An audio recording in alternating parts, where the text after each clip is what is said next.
Good afternoon, a very good afternoon to all. क्या हाल है भाई आप लोगों के? बढ़िया, फर्स्ट क्लास, शानदार जानदार, एकदम झकास। रोहित कुमार, अजय, केडी यादव, सोनाक्षी, राहुल, पवन, निधि, शिखा, पारुल, मयंक, दीप्ति, आयुष, अजय, कैसे हो भाई आप सभी? एकदम बढ़िया, फर्स्ट क्लास, शानदार जानदार, एकदम झकास। Good afternoon, good afternoon, good afternoon, a very good afternoon to all. चलिए साहब, तो लास्ट क्लास में हमने रैंकिंग चैप्टर को कंप्लीट किया है और आज नया दिन, नई शुरुआत, नए टॉपिक के साथ होगी।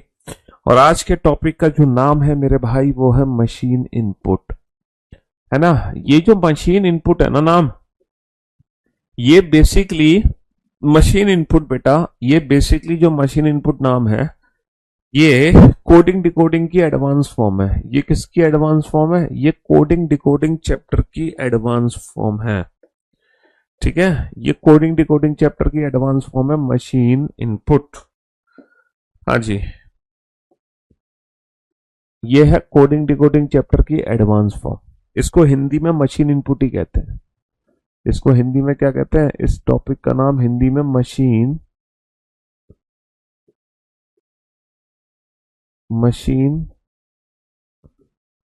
इनपुट। हिंदी में इस टॉपिक का नाम बेटा मशीन इनपुट ही है। मशीन इनपुट को मशीन इनपुट ही कहते हैं, समझ रहे हो? जी हाँ। अच्छा, रैंकिंग चैप्टर खत्म हो गया बस। जो लास्ट सेशन था फ्राइडे को, वो लास्ट क्लास थी मशीन इनपुट की, वो रैंकिंग टॉपिक की। इसमें ना बेसिकली कोडिंग डिकोडिंग ही होती है। इसमें कोडिंग डिकोडिंग होती कैसे है कि एक इनपुट होता है। क्या होता है? एक इनपुट होता है, एक होता है इनपुट, और उस इनपुट को ना रीअरेंज किया जाता है। क्या किया जाता है? रीअरेंज किया जाता है। बट जो रीअरेंजमेंट होती है ना, वो इंडिविजुअल स्टेप्स में होती है। जैसे कि मैं एक इनपुट यहां पे लिख देता हूं। फॉर एन एग्जाम्पल मैंने एक इनपुट लिख दिया 30 20 10, 30 20 10 40। ठीक है, अब इस इनपुट को रीअरेंज किया जाता है। क्या किया जाता है? रीअरेंजमेंट होती है। यहां पर मशीन इनपुट के अंदर क्या होती है? अरेंजमेंट होती है, अरेंजमेंट। और जो अरेंजमेंट होती है ना, वो पर्टिकुलर किसी ना किसी लॉजिक से होती है। वो लॉजिक हमें आइडेंटिफाई करना होता है। लेकिन जो अरेंजमेंट होती है वो इंडिविजुअल स्टेप में होती है। जैसे एग्जाम में ना कुछ स्टेप दिए होते हैं, स्टेप बोले तो चरण दिए होते हैं, चरण। जैसे कि यहाँ पे पहला चरण दिया हुआ है 10 30 20 40, जो कि इसी इनपुट से पहला स्टेप बना है। जैसे कि यहाँ पे दूसरा चरण आपको दिया हुआ है, जैसे कि यहाँ पे दूसरा चरण आपको दिया हुआ है, वो दिया हुआ है 10 20 30 40। ठीक है, और लिखा हुआ है step second is the last step. Step second is the last step. ठीक है, यहां पे लिखा हुआ है चरण 2 आखिरी चरण है। चरण 2 आखिरी चरण है। तो बेटा आपको आइडेंटिफाई करना है, आपको ये चेक करना है कि ये जो इनपुट है ये किस मेथड से रीअरेंज हुआ है। यहां पर कौन सा लॉजिक हम लगा रहे हैं? जिन जिन बच्चों का एसएससी जीडी में सिलेक्शन हुआ है, उन सारे भी बच्चों को हमारी तरफ से ढेर सारी शुभकामनाएं। एक नहीं, दो नहीं, तीन नहीं, सैकड़ों हजारों बच्चों का एसएससी जीडी में सिलेक्शन हुआ है करियरविल प्लेटफॉर्म से। और उन सभी बच्चों को हमारी तरफ से ढेर सारी शुभकामनाएं। बहुत बहुत प्यार उन बच्चों को जो एसएससी जीडी में बच्चे सेलेक्ट हुए हैं। ढेर सारा प्यार हमारी तरफ से। हाँ जी, तो मेरे दोस्तों, मेरे भाइयों, मेरे जिगर के टुकड़ों, ये एक इनपुट है। इस इनपुट को इंडिविजुअल स्टेप्स में रीअरेंज किया गया है। आपका काम है कि ये जो अरेंजमेंट हो रही है, इस अरेंजमेंट के पीछे लॉजिक क्या है, उस लॉजिक को आइडेंटिफाई करना। अगर आप इस क्वेश्चन को ध्यान से देख रहे हैं तो आपको ना लॉजिक समझ आ रहा होगा। अगर आप इस क्वेश्चन को ध्यान से देख रहे हैं तो आपको लॉजिक समझ आ रहा होगा। सर यहाँ पर एग्जैक्टली क्या हो रहा है? सबसे छोटे नंबर को सबसे आगे पहुंचाया, फिर उससे बड़े नंबर को उसके पीछे पहुंचाया, फिर 30 40 अपनी जगह है, और लिखा हुआ है step second is the last step. Step second is the last step. समझ रहे हो मेरे भाई? हाँ जी, step second is the last step. 10 20 30 40, ये जो नंबर्स है ना, ये नंबर्स इंक्रीजिंग ऑर्डर में रीअरेंज हुए। ये नंबर कैसे रीअरेंज हुए? ये नंबर ना इंक्रीजिंग ऑर्डर में रीअरेंज हुए, 10 20 30 40। तो यहां पर एग्जैक्टली होगा क्या? हर बार छोटे नंबर को सबसे आगे पहुंचाना और नंबर्स को इंक्रीजिंग ऑर्डर में रीअरेंज कर दिया। तो इसी तरीके से एग्जाम में एक इनपुट दिया होगा और उस इनपुट को हमें रीअरेंज करना होगा, रीअरेंज करना होगा। हमें लॉजिक आइडेंटिफाई करना होगा, फिर इसके हिसाब से हमें एक और इनपुट होगा, इसके बाद हमारे पास एक और इनपुट होगा। ठीक है, जैसे कि मान लो वो इनपुट है 35, 25, 15, 10, 45, ये हमारे पास इनपुट है। अब आप इस इनपुट को इसी मेथड से रीअरेंज करो और ये बताओ कुल कितने चरण बनेंगे, कुल कितने चरण बनेंगे, जल्दी से बताओ। इसी इनपुट को अगर मैं इसी मेथड से रीअरेंज करता हूं तो कुल कितने चरण बनेंगे, क्या कोई बच्चा बता सकता है टोटल कितने स्टेप बनेंगे? Wish you very happy birthday dear, wish you very happy birthday. जल्दी से बताओ कुल कितने स्टेप बनेंगे फटाफट से।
जी साहब, तो मेरे दोस्तों, मेरे भाइयों, मेरे जिगर के टुकड़ों, सबसे पहले बेटा आप पहला स्टेप बनाओ। सबसे पहले आप पहला स्टेप बनाओ। पहला स्टेप कैसे बनेगा, स्टेप फर्स्ट कैसे बनेगा ये बताओ। सर पहला चरण बनाने के लिए मुझे सबसे छोटा नंबर सबसे आगे रखना पड़ेगा 10। मैंने 10 नंबर सबसे आगे रख दिया, बाकी के सारे नंबर अपनी जगह है 35, 25, 15, 40। सर आपको कैसे पता था कि सबसे छोटा नंबर ही सबसे आगे रखना है? क्योंकि एग्जाम में जो इंफॉर्मेशन मुझे दी गई थी, एग्जाम में जो इंफॉर्मेशन मुझे दी गई थी उसके हिसाब से मुझे पता चला कि सबसे पहले सबसे छोटा नंबर आगे रखना है। उसके बाद हमें फिर से सबसे छोटा नंबर उठाना है। सबसे छोटा नंबर क्या है? 15। हमें फिर से सबसे छोटा नंबर उठाना है, फिर मैंने 15 को आगे रख दिया, तो 35, 25, 45। लेकिन अरेंजमेंट अभी कंप्लीट नहीं हुई। क्या सारे नंबर इंक्रीजिंग ऑर्डर में अरेंज हो गए? सर नहीं सर, सारे नंबर इंक्रीजिंग ऑर्डर में अरेंज नहीं हुए। इसका मतलब मुझे तीसरा चरण भी बनाना पड़ेगा। अब जो मेरे पास नंबर बचे हैं, इन बचे हुए नंबर में सबसे छोटा नंबर क्या है? सबसे छोटा नंबर है 25, तो मुझे 25 यहाँ पे रखना पड़ेगा। 25 के पीछे 35 और 45। क्या ये सारे नंबर बेटा इंक्रीजिंग ऑर्डर में अरेंज हो गए? यस सर, ये सारे नंबर इंक्रीजिंग ऑर्डर में अरेंज हो चुके हैं। 35 और 45 बेटा अपनी जगह खुद ही मौजूद है। ये दोनों के दोनों ऑटोफिल हैं। ये दोनों के दोनों क्या है? ऑटोफिल।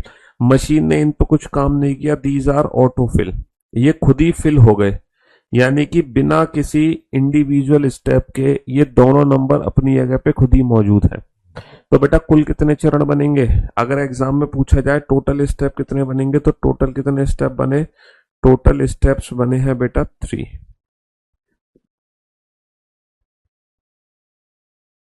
टोटल कितने स्टेप बनेंगे? टोटल 3 स्टेप बनेंगे।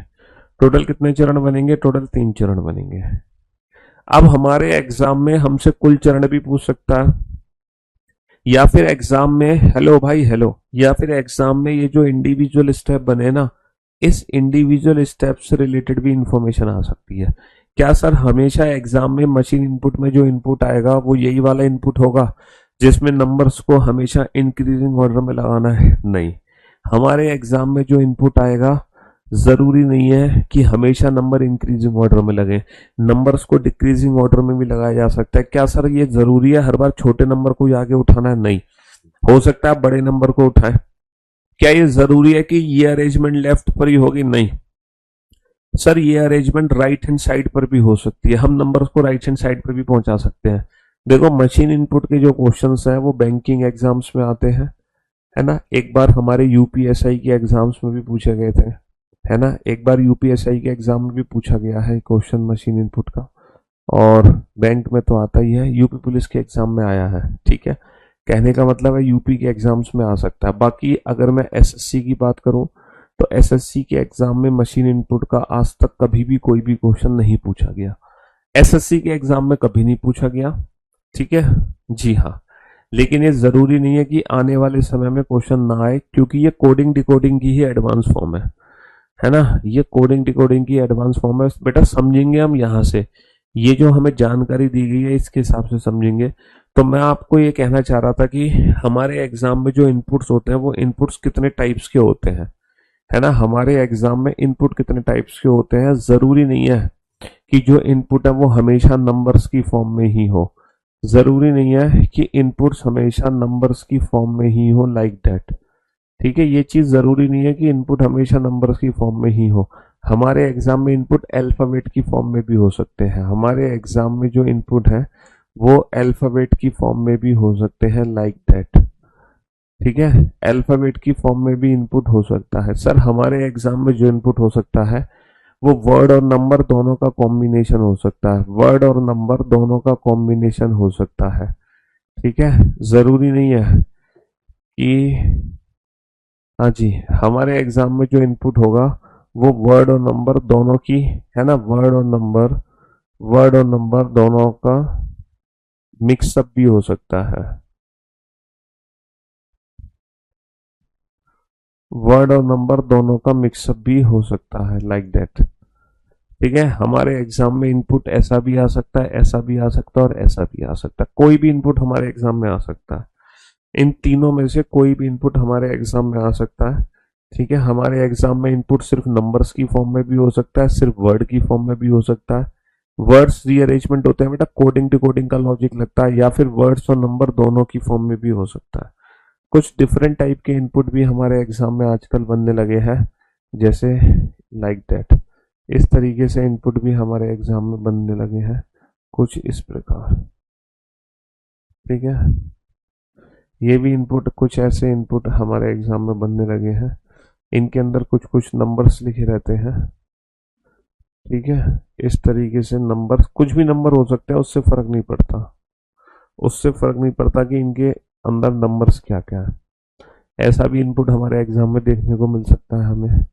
और एग्जाम में एक और इनपुट बनता है लेटेस्ट, वो इनपुट बनता है मैट्रिक्स की फॉर्म में, इस तरीके से।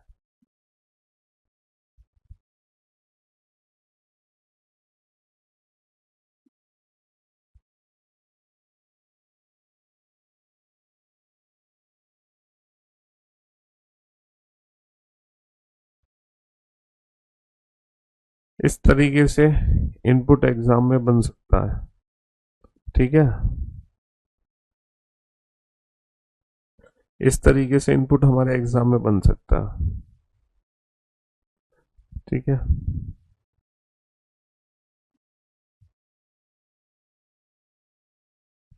Like that. ये दो स्पेशल इनपुट भी हैं जो हमारे एग्जाम में बन सकते हैं। ठीक है, तो कहने का मतलब है जब एग्जाम में क्वेश्चन आएगा तो नंबर अरेंजमेंट भी हो सकती है, वर्ड अरेंजमेंट भी हो सकती है, या फिर नंबर और वर्ड दोनों की मिक्स अरेंजमेंट भी हो सकती है, या फिर ये मैट्रिक्स फॉर्मेट में, मतलब ये वाली बॉक्स अरेंजमेंट हो सकती है, या फिर मैट्रिक्स अरेंजमेंट हो सकती है। हमारे एग्जाम में जब क्वेश्चन आता है तो कोई भी अरेंजमेंट हो सकती है इनपुट की, इनमें से कोई भी इनपुट हमारे एग्जाम में आ सकता है। अच्छा, जो इनपुट है ना, इनपुट है ना, जो इनपुट है ना, इनपुट की रीअरेंजमेंट होती है, वो रीअरेंजमेंट हमें समझनी है कि किस लॉजिक से हम रीअरेंजमेंट कर रहे हैं, किस लॉजिक से हम रीअरेंजमेंट कर रहे हैं। बस कोडिंग डिकोडिंग की ही एडवांस फॉर्म है बेटा, ये कोडिंग डिकोडिंग की ही एडवांस फॉर्म है ना, समझ रहे हो, ये कोडिंग डिकोडिंग की ही क्या है, कोडिंग डिकोडिंग की ही एडवांस फॉर्म है, कोडिंग डिकोडिंग की ही एडवांस फॉर्म है। तो हमारा काम है एग्जाम में लॉजिक आइडेंटिफाई करना। चलिए, तो आज की क्लास का पहला क्वेश्चन हम लिखने जा रहे हैं, ठीक है। चलिए नोट डाउन करो बेटा। एक इनपुट दिया हुआ हमारे एग्जाम में, एक इनपुट दिया हुआ हमारे एग्जाम में 18, 10, 13, 12, 19, 18, 10, 13, 12, 19, ये एक इनपुट दिया हुआ है हमारे एग्जाम में, समझ रहे हो। और पहला जो चरण दिया हुआ है बना के, वो दिया हुआ है 10, 18, 13, 12, 19। दूसरा जो चरण दिया हुआ है वो बना के दिया हुआ है 10, 12, 18, 13, 19। तीसरा जो चरण बना के दिया हुआ है वो दिया हुआ है 10, 12, 13, 18, 19। ये तीन चरण बना के दिए हुए हैं। And step third is the last step, step third is the last step, है ना। तीसरा चरण आखिरी चरण है, तीसरा चरण आखिरी चरण है। अब एक और इनपुट हमारे एग्जाम में दिया हुआ है, एक अलग से इनपुट दिया हुआ है। वो इनपुट दिया हुआ है 39, 37, 35, ठीक है, 38, 40 और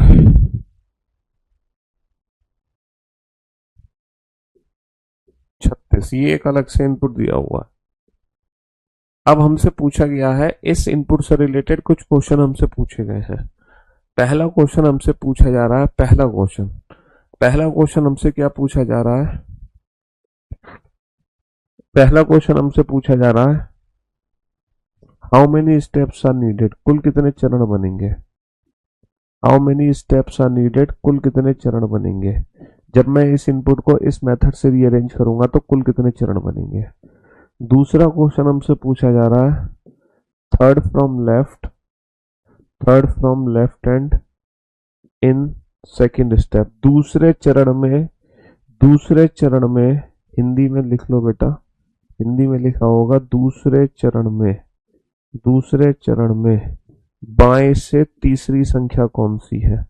दूसरे चरण में बाएं से तीसरी संख्या कौन सी है। दूसरे चरण में बाएं से तीसरी संख्या कौन सी है। तीसरा क्वेश्चन पूछा जा रहा है, fourth from right, fourth from right, fourth from right and in third step, तीसरे चरण में दाएं से चौथी संख्या कौन सी है। तीसरे चरण में दाएं से चौथी संख्या। अब आप इन तीनों क्वेश्चन का आंसर तभी दे पाओगे, अब आप इन तीनों क्वेश्चन का आंसर तभी दे पाओगे जब आप इस इनपुट को इस मेथड से रीअरेंज कर लो। तो आपको लॉजिक आइडेंटिफाई करना है कि ये जो इनपुट है हमारा 39, 37, 35, 38, 40, 36, इस इनपुट को मैं इंडिविजुअल स्टेप्स में कैसे रीअरेंज करूं। हाँ जी, इस इनपुट को इंडिविजुअल स्टेप्स में कैसे रीअरेंज करूं, ये चीज समझने के लिए आपको ये लॉजिक समझना पड़ेगा। ये लॉजिक कैसे समझोगे, पहले आप ये चेक करो कि इनपुट से पहला चरण कैसे बना, इनपुट और पहले चरण में क्या अंतर है, फिर पहले से दूसरा चरण कैसे बना, दूसरे से तीसरा कैसे बना, और तीसरा आखिरी स्टेप क्यों है, तीसरा आखिरी स्टेप क्यों है। पहले तो आप इस लॉजिक को समझो। जब आप इस लॉजिक को समझ लोगे तब आप यही लॉजिक बेटा यहाँ पे अप्लाई कर देना। जब आप इस लॉजिक को समझ लोगे तो यही लॉजिक वहां पर अप्लाई कर दो। चलिए साहब।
बीपीएससी का मतलब क्या होता है यार? बिहार की पीएससी है बेटा, पीएससी एग्जाम होता है ना हर स्टेट के, यूपी पीएससी, बीपीएससी।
बहुत बढ़िया। डायरेक्शन एंड डिस्टेंस की क्लास पीएनजी अपलोड करा दीजिए। बेटा कौन सी डायरेक्शन एंड डिस्टेंस की क्लास पीएनजी है, कौन से नंबर की? हम्म, किस क्लास की है? चलिए साहब, तो बोर्ड पर ध्यान देना और ध्यान से सुनने और समझने की कोशिश करना, है ना? हाँ जी। तो मेरे भाई लॉजिक यहाँ पर क्या है सर? सबसे पहले सबसे छोटा नंबर आगे रखा, बाकी 18, 13, 12, 19 एज इट इज, मतलब किसी में कोई छेड़छाड़ नहीं। सबसे पहले 10 को आगे रखा, फिर इन्होंने बेटा 12 को आगे रखा, फिर सब एज इट इज, फिर इन्होंने 13 को रखा, फिर सब एज इट इज, 18, 19 दोनों ऑटो फिल हो गए। तो हमें हर बार सबसे छोटा नंबर सबसे आगे पहुंचाना है। सबसे छोटा नंबर क्या है इन दोनों, इन सब में? 35। तो हमने 35 को सबसे आगे रख दिया, और बाकी 39, 39, 37, 38, 40, 36 एज इट इज।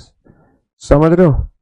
फिर हम क्या करेंगे, 35 को तो हम पहुंचा ही चुके हैं, फिर हम 36 को रख देंगे। 35 के पीछे 36 को रख दिया, फिर सब एज इट इज, 39, 37, 38, 40। फिर हम क्या करेंगे, फिर हम 36 के पीछे 37 को रख देंगे, 35, 36, 37, 35, 36, 37। फिर हमारे 39, 38, 40 एज इट इज। अभी अरेंजमेंट खत्म नहीं हुई, 37 के पीछे हम 38 को रख देंगे, 35, 36, 37, 38 को रख दिया। ठीक है, फिर उसके पीछे 39, 40 एज इट इज। और लास्ट में 39, 40 क्या हो गए? लास्ट में 39, 40 हो गए ऑटोफिल। ये 39 और 40 ऑटोफिल हो गए। Step fourth is the last step. Step fourth is the step fourth is the last step. ठीक है, step fourth is the last step. चौथा चरण आखिरी चरण है।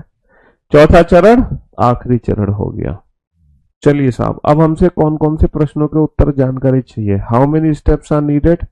टोटल बेटा 4 चरण बनेंगे। कुल कितने चरण बनेंगे? 4 चरण बनेंगे। Third from left in second step, दूसरे चरण में बाएं से तीसरा, पहला, दूसरा, तीसरा। दूसरे चरण में बाएं से तीसरा 39, है ना? Fourth from right in third step, तीसरे चरण में दाएं से चौथा, पहला, दूसरा, तीसरा, चौथा, है ना? पहले, दाएं से चौथा, तीसरे चरण में दाएं से चौथा, पहला दूसरा तीसरा चौथा 37, 37 इज द राइट आंसर। अब आप मुझे बताओ, क्या किसी भी प्रश्न का उत्तर देने में कोई तकलीफ, क्या किसी भी क्वेश्चन को समझने में कोई दिक्कत? हाँ, नहीं सर।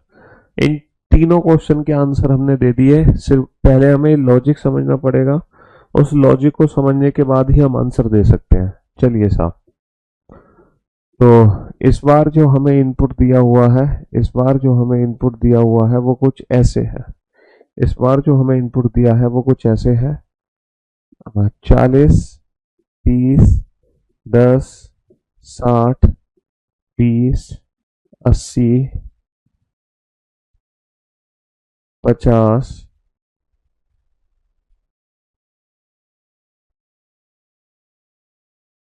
और 75। ठीक है, ये इनपुट है। तो पहला जो स्टेप है बाबू, पहला स्टेप ये है 10, पहला स्टेप है 10, 10, 10, 10, 10, 40, 30, 60, 20, 80, 50, 75। दूसरा जो चरण दिया हुआ है वो है 10, 80, 40, 30, 60, 20, 50, 75। तीसरा जो चरण दिया हुआ है वो है 10, 80, 20, 40, 30, 60, 50, 75। चौथा जो चरण दिया हुआ है वो है 10, 80, 20, 75, 40, 30, 60, 50। ठीक है।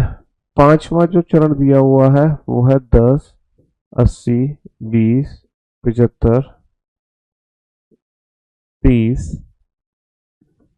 40, 60, 50। छठा जो चरण दिया हुआ है वो है 10, 80, 20, 75, 30,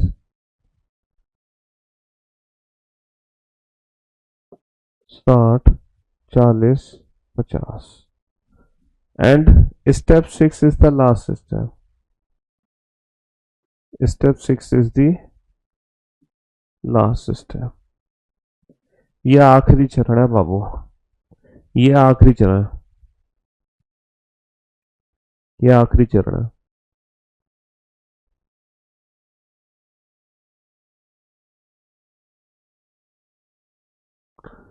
ये आखिरी चरण था।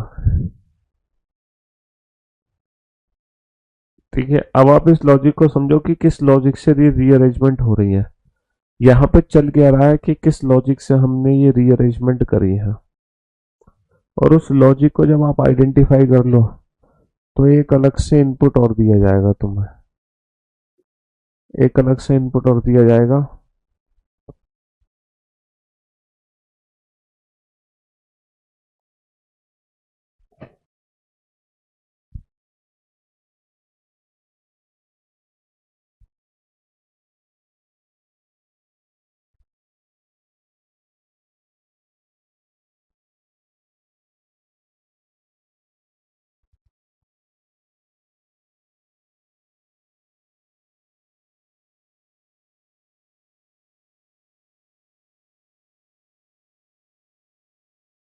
एक अलग से इनपुट दिया गया है तुम्हें 50, 40, 50, 40, 20, 70, 30, 90। ठीक है। 60। चलिए साहब, इस इनपुट को रीअरेंज करो फटाफट से इसी मेथड से, और ये बताओ, जब आप इस इनपुट को रीअरेंज कर लोगे तो ये बताओ, इस इनपुट को रीअरेंज करने के बाद जो आपसे क्वेश्चन पूछा जाएगा, पहला क्वेश्चन जो पूछा जाएगा, ये बताओ कुल कितने चरण बनेंगे, कुल कितने चरण बनेंगे। दूसरा क्वेश्चन आपसे पूछा जाएगा, fifth from right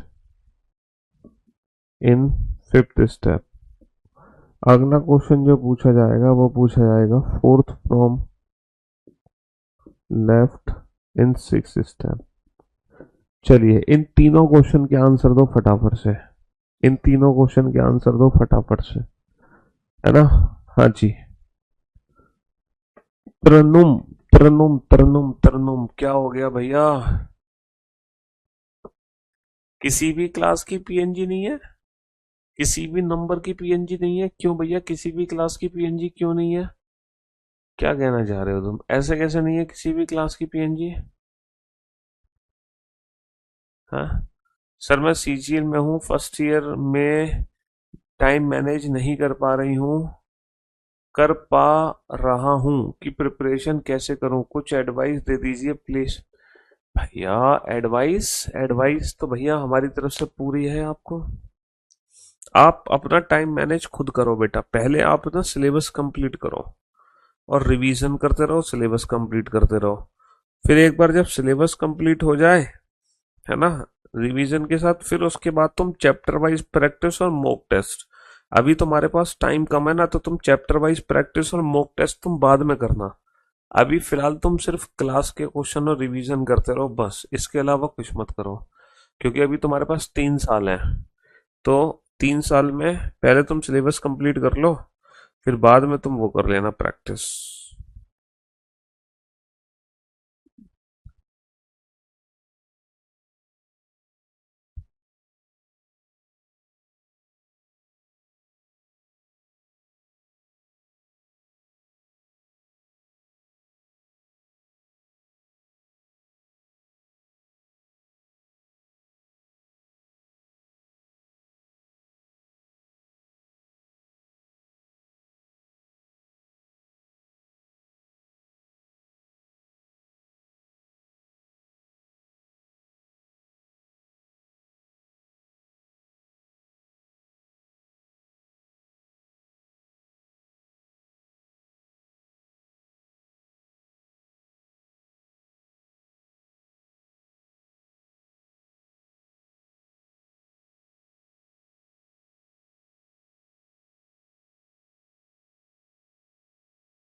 yes, complete बेटा।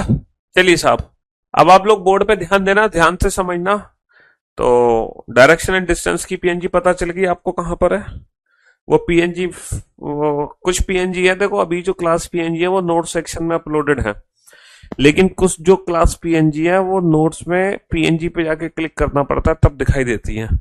चलिए साहब, पहले तो लॉजिक आइडेंटिफाई करो कि इस क्वेश्चन में लॉजिक क्या लग रहा है। सर इस क्वेश्चन में लॉजिक है, अगर मैं इनपुट से पहला स्टेप बनाऊं तो सबसे छोटा नंबर सबसे आगे है, बाकी सब एज इट इज है। फिर पहले स्टेप से दूसरे स्टेप बनाने में पता है क्या किया इन्होंने, सबसे पहले तो छोटा नंबर लिया था, फिर ले लिया इन्होंने सबसे बड़ा नंबर, फिर लिया इन्होंने सबसे छोटा नंबर, फिर लिया इन्होंने सबसे बड़ा नंबर। सबसे बड़ा नंबर क्या है बचे हुए नंबर में 75। तो ये कर रहा है पहले छोटा फिर बड़ा, फिर छोटा लिया इन्होंने, फिर सबसे बड़ा लिया, और फिर छोटा और बड़ा ये दोनों ऑटो फिल हो गए। तो यानी कि सबसे पहले सबसे छोटा नंबर लेना है, फिर बड़ा नंबर, फिर छोटा, फिर बड़ा, फिर छोटा, फिर बड़ा। इस बार हर बार की पहले तो क्या था कि पहले हम क्या करते थे, हर बार सबसे छोटा नंबर उठाओ आगे पहुंचाओ, सबसे छोटा नंबर उठाओ आगे पहुंचाओ। लेकिन अब ये क्या कर रहे हैं, पहले सबसे छोटा नंबर उठाओ, सबसे आगे पहुंचा दो, और बाकी सब एज इट इज, बाकी सब एज इट इज 50, 40, 70, 30, 90, 60, बाकी सब एज इट इज। समझ रहे हो। दूसरा स्टेप बनाने में क्या करना है सर, दूसरे चरण बनाने में इन्होंने सबसे छोटा नंबर सबसे आगे पहुंचाया, अब सबसे बड़ा नंबर उठा लो। सबसे बड़ा नंबर क्या है 90, सबसे बड़ा नंबर क्या है 90, बाकी सब एज इट इज 50, 40, 70, 30, 60। इसके बाद इन्होंने क्या किया, इसके बाद इन्होंने क्या किया भाई, है ना, पहले सबसे छोटा नंबर उठाया, फिर सबसे बड़ा नंबर उठा लिया। अब फिर सबसे छोटा नंबर उठाना है, सबसे छोटा नंबर क्या है 30, 30 को उठा लिया रख दिया यहाँ पर, और फिर 50, 40, 70, 60। ठीक है। फिर चौथे चरण में क्या करेंगे, चौथे चरण में क्या करेंगे भाई, सबसे पहले छोटा, फिर बड़ा, फिर छोटा। अब सबसे बड़ा क्या है 70, 70 को उठा लिया, बाकी सब नंबर एज इट इज 50, 40, 60। फिर पांचवें स्टेप में क्या करेंगे, पांचवें स्टेप में पहले छोटा नंबर, फिर बड़ा नंबर, फिर छोटा नंबर, फिर बड़ा नंबर, अब फिर छोटा नंबर 40, और फिर 50 और 60। ठीक है। फिर छठे स्टेप में क्या करेंगे लोग, छठे स्टेप में, छठे स्टेप में क्या करेंगे, पहले छोटा, फिर बड़ा, फिर छोटा, फिर बड़ा, फिर छोटा। अब बड़ा बेटा 60 को उठाएंगे, और लास्ट में जो 50 है वो क्या हो जाएगा, 50 हो जाएगा ऑटोफिल। लास्ट में 50 हो जाएगा ऑटोफिल। तो बेटा कुल कितने चरण बनेंगे, कुल 6 चरण बनेंगे। कितने चरण बनेंगे, 6 बनेंगे। Fifth from right in fifth step, पांचवें स्टेप में दाएं से पांचवा, पहला, दूसरा, तीसरा, चौथा, पांचवा, है ना। Fifth from right in fifth step, दाएं से पांचवा क्या होगा, दाएं से पांचवा हो जाएगा 30, दाएं से पांचवा 30। Fourth from left in six step, छठे चरण में बाएं से चौथा, पहला, दूसरा, तीसरा, चौथा, बाएं से चौथा क्या हो जाएगा 70, बाएं से चौथा क्या हो जाएगा 70, है ना। बेटा रेलवे में देखो अभी तक तो नहीं आया, लेकिन देखो ये जो क्वेश्चन है ये यूपीएसआई में आया है और बैंक में, इसके अलावा किसी और एग्जाम में ये क्वेश्चन नहीं पूछे गए। लेकिन ये गारंटी नहीं है कि आने वाले समय में रेलवे में भी ना आए, है ना, या बाकी के एग्जाम्स में ना आए। इसलिए एटलीस्ट पता तो होना चाहिए। देखो भले ही आप इन क्वेश्चंस की ना अलग से प्रैक्टिस मत करना, आप इस लेक्चर का दोबारा रिवीजन भी मत करना, ठीक है, क्योंकि इतना इंपॉर्टेंट चैप्टर नहीं है, जरूरी नहीं है ना आपके एग्जाम में आए। आप भले ही इन फ्यूचर का भी रिवीजन मत करना, इन फ्यूचर का भी प्रैक्टिस मत करना इस चैप्टर की, लेकिन एटलीस्ट लाइव क्लास में जो पढ़ा रहे हैं वो समझ लो, ताकि मान लो इन फ्यूचर आप कोई एग्जाम दो और उसमें ऐसा क्वेश्चन देखने को मिले, तो वहां पर आप एकदम पैनिक ना हो, एकदम नर्वस ना हो। एटलीस्ट आपको पता होना चाहिए कि हाँ ऐसे क्वेश्चन सॉल्व कैसे करने हैं। समझ रहे हो ना मेरी बात। हाँ जी। तो आपको हर हर चैप्टर के बारे में तक आइडिया होना चाहिए कि रीजनिंग में कोई भी चैप्टर कैसे सॉल्व होता है। अगर आपने ये क्वेश्चन जिंदगी में कभी नहीं किए होंगे तो पेपर में कभी समझ नहीं पाओगे, आप एकदम शॉक्ड रह जाओगे ये हुआ क्या, है ना। हम्म।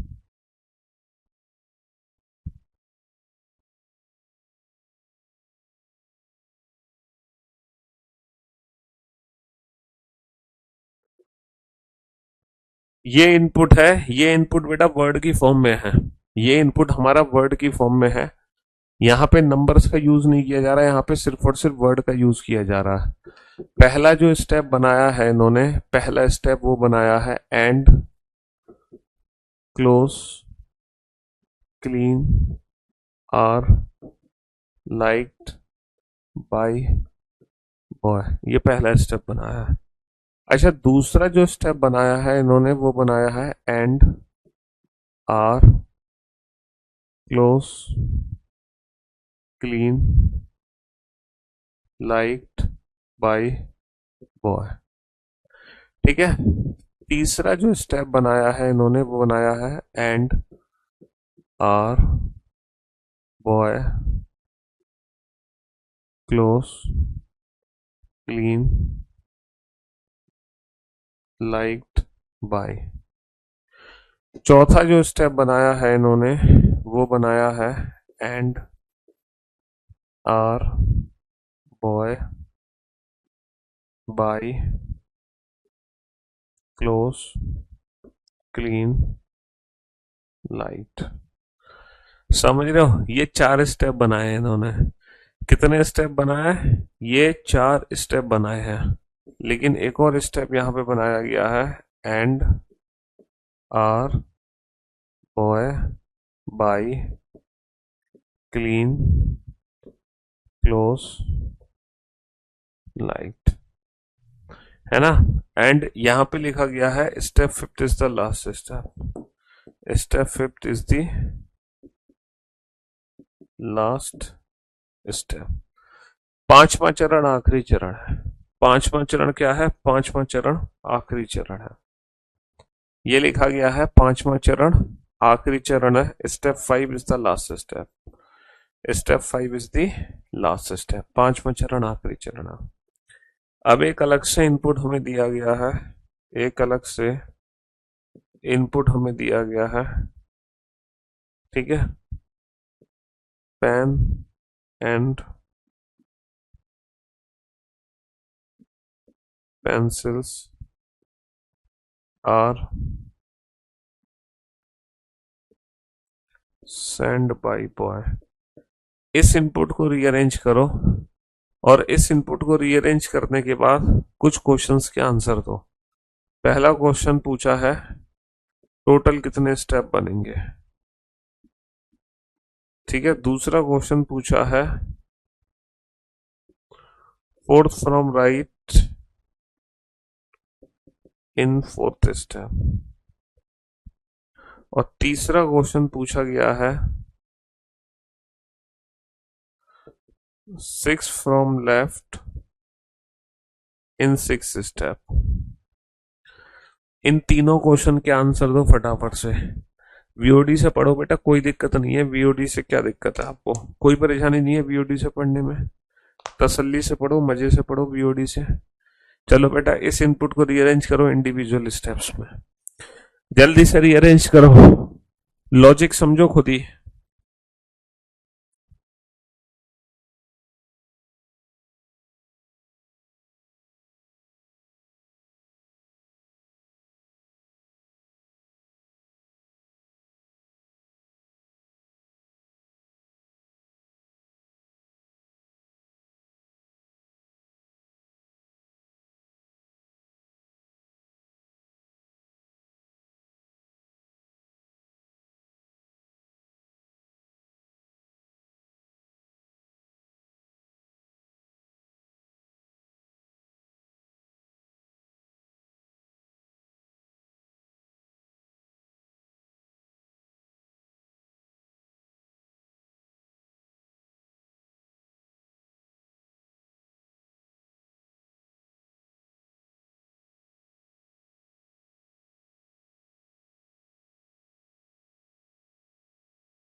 फटाफट से।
हाँ जी,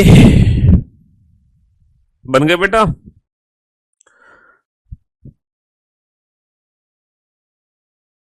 अच्छा, आज जो तुम इन क्वेश्चंस के आंसर दे रहे हो, पता है कैसे दे रहे हो? आज तुम इन क्वेश्चंस के आंसर दे रहे हो,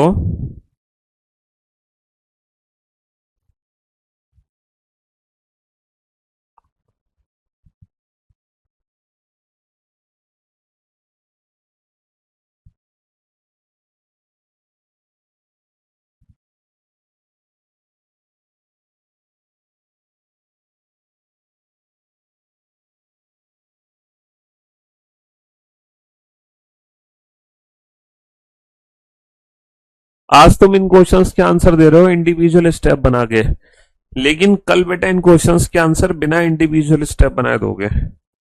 कल इन्हीं क्वेश्चंस के आंसर के लिए तुम्हें स्टेप बनाने की जरूरत नहीं है। ठीक है, कल बिना स्टेप बनाए आंसर दोगे। बेटा लॉजिक क्या है? सर ये जो वर्ड्स है ना, ये अल्फाबेटिकल ऑर्डर में अरेंज हुए हैं डिक्शनरी पैटर्न के हिसाब से। पहले सर सबसे छोटा वर्ड ए से शुरू हो रहा है, फिर ए, एन के बाद आर आएगा, फिर बी बी, ओ के बाद वाई आएगा, फिर सी सी, एल के बाद एल, ई के बाद ओ आएगा, फिर एल।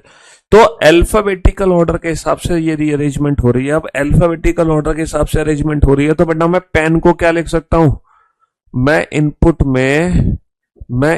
में पेन को पी लिख सकता हूं, एंड को ए, पेंसिल को पी, आर को ए, सेंड को एस, बाय और बॉय। लेकिन अब मेरे साथ दिक्कत हो गई, सर मेरे पास दो पी आ गई। अब कौन सा पी पेन के लिए है, कौन सा पेंसिल के लिए, मुझे पता कैसे चलेगा? तो तुम ये बताओ पेन और पेंसिल में छोटा क्या है? अल्फाबेटिकल ऑर्डर के हिसाब से पहले पेन आएगा, बाद में पेंसिल। तो पहले पेन आएगा तो ये P1 है, बाद में पेंसिल ये P2 है। अल्फाबेटिकल ऑर्डर के हिसाब से पहले एंड आएगा, बाद में आर, तो बेटा एंड A1 है, आर A2 है। अल्फाबेटिकल ऑर्डर के हिसाब से पहले बॉय आएगा, बाद में बाई, तो बॉय B1 है और ये B2 है। तो मैं इस अरेंजमेंट को इंडिविजुअल स्टेप में ऐसे बना सकता हूं, सबसे पहले बेटा सबसे छोटा अल्फाबेटिकल ऑर्डर के हिसाब से A1 आ जाएगा, बाकी सब as it is P1 P2 A2 S B2 B1, है ना। ये पहला स्टेप बन गया। जब हमारा दूसरा स्टेप बनेगा तो A1 तो रखा था, A1 के पीछे मैं किसको रख दूंगा उठा के, A2 को रख दूंगा उठा के, और बाकी सब एज इट इज आ जाएगा P1 P2 S B2 B1। ठीक है। फिर जब हम तीसरा स्टेप बनाएंगे तो A1 A2 तो एज इट इज है, फिर B1 को रख देंगे हम उठा के, फिर B1 के पीछे P1 P2 S B2 आ जाएगा। और फिर जब चौथा चरण बनेगा तो A1 अरेंज हुआ, A1 के पीछे A2, B1 अरेंज हुआ, B1 के पीछे B2, और लास्ट में ये जो P1 P2 S आ गए, दीज आर ऑटोफिल, ये ऑटोफिल हो गए, मशीन को कोई काम ही नहीं करना पड़ा। तो टोटल कितने स्टेप बने? 4। कुल कितने चरण की आवश्यकता है? 4 चरण की आवश्यकता है। टोटल कितने स्टेप हैं? 4 स्टेप है। Fourth from right hand in fourth step, बेटा पहला, दूसरा, तीसरा, चौथा। Fourth from right hand in fourth step B2। B2 का मतलब क्या था? B2 का मतलब है by. Six from left in six step, इस क्वेश्चन का आंसर है there is no such step, ऐसा कोई चरण नहीं है। इस क्वेश्चन का आंसर है there is no such step, ऐसा कोई चरण ही नहीं है। तो ये बेटा मशीन इनपुट की बिल्कुल बेसिक क्लास थी, एकदम बेसिक। ठीक है जी हाँ। और इस बेसिक क्लास में आपने क्या सीखा? सर इस बेसिक क्लास में हमने सीखा कि एग्जैक्टली इस चैप्टर में क्वेश्चन किस तरीके के एग्जाम में पूछे जाते हैं और वो क्वेश्चन हमें बनाने कैसे। तो बेसिकली इस चैप्टर में अरेंजमेंट हमें चेक करनी है, अरेंजमेंट कैसे करनी है। तो अरेंजमेंट का चैप्टर है, अरेंजमेंट के पीछे लॉजिक आइडेंटिफाई करो, उसी लॉजिक को दिए गए इनपुट में अप्लाई कर दो। ठीक है जी, हाँ जी। चलिए साहब, तो आज की सेवा यहीं समाप्त करते हैं, बाकी कल मुलाकात।